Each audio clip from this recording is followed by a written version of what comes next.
So we decided we wanted to start putting our refinery videos up on all of our platforms: TikTok, YouTube, Instagram, Facebook.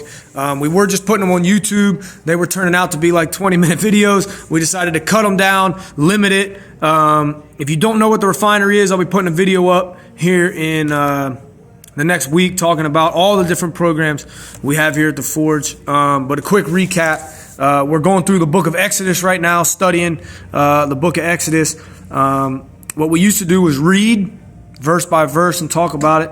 Now we're just going to do a quick little recap on what we thought was important this week.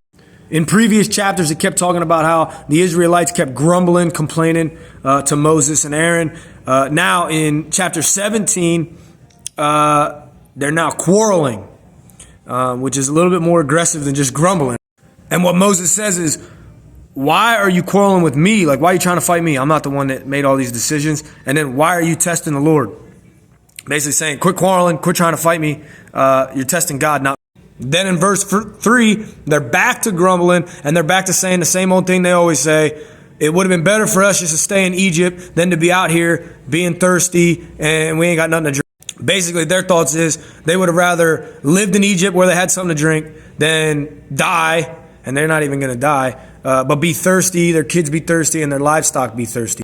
So that goes to, you'll hear some people say, I would rather die a free man than live as a slave. That's where this comes from.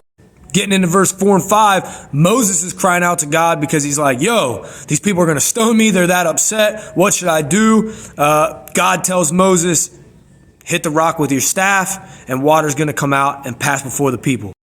Then the Amalekites come out against Moses and the Israelites. Moses tells Joshua to grab some people, go out and fight, and don't worry about it because I'm going to go stand at the top of the hill, hold my hands up with my staff, and as long as I'm holding my staff up, nothing bad's going to happen.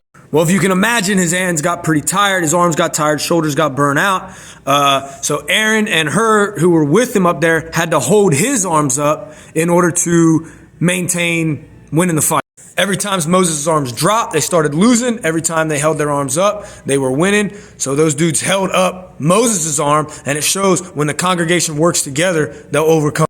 They beat the Amalekites. Moses then builds an altar, and he says, the Lord is my banner, a hand upon the throne of the Lord. The Lord will have war with Amalek from generation to generation. God promises to wipe the Amalekites out and blot them out from the earth. And when he says that the Lord is my banner, armies would carry banners to identify themselves. And he's saying, this is my identity as I belong to the Lord. And he gives us victory. So that's chapter 17 in Exodus. We'll see you next week in the refinery.